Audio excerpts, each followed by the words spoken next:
Now is the time to live life, and now is the time to save life. So let's pray and work for life. Welcome to Oregon That's Life, a program dedicated to the sanctity of life. Your hosts are Teresita and Patrick Parson.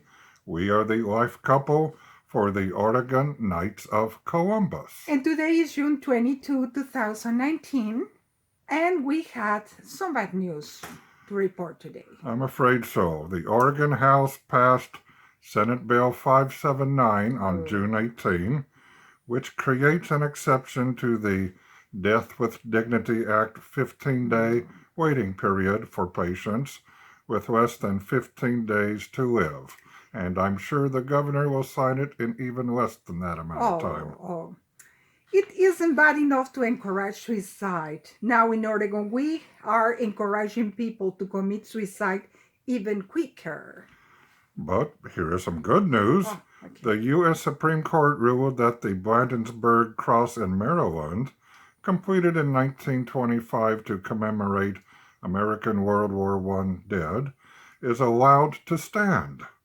The American Humanist Association had filed a lawsuit in 2014 to have the 40-foot cross demolished because of its religious significance on public land. The court ruled on June 20th that the cross is not unconstitutional and therefore may stay. Judge Alito wrote that the act of destroying or defacing the cross, which had stood for nearly a century, would not be neutral and would not further the ideals of respect and tolerance embodied in the First Amendment.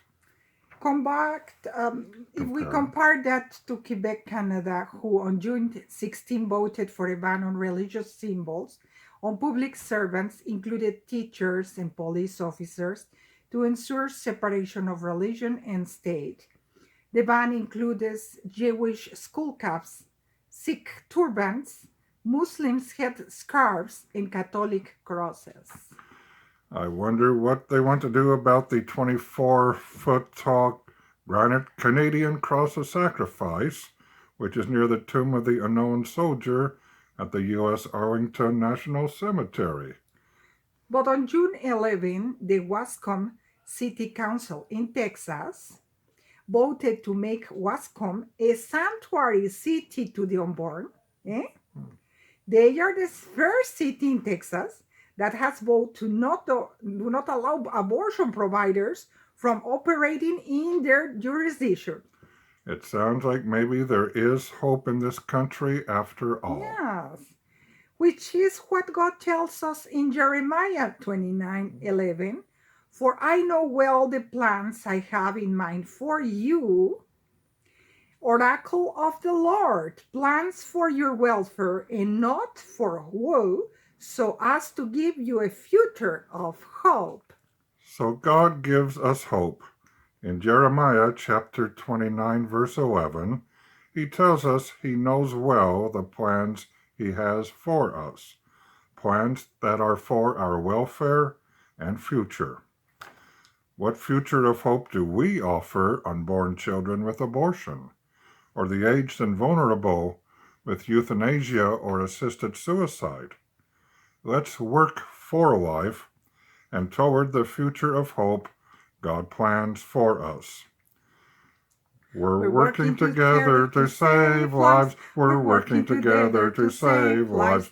We're working together to save lives.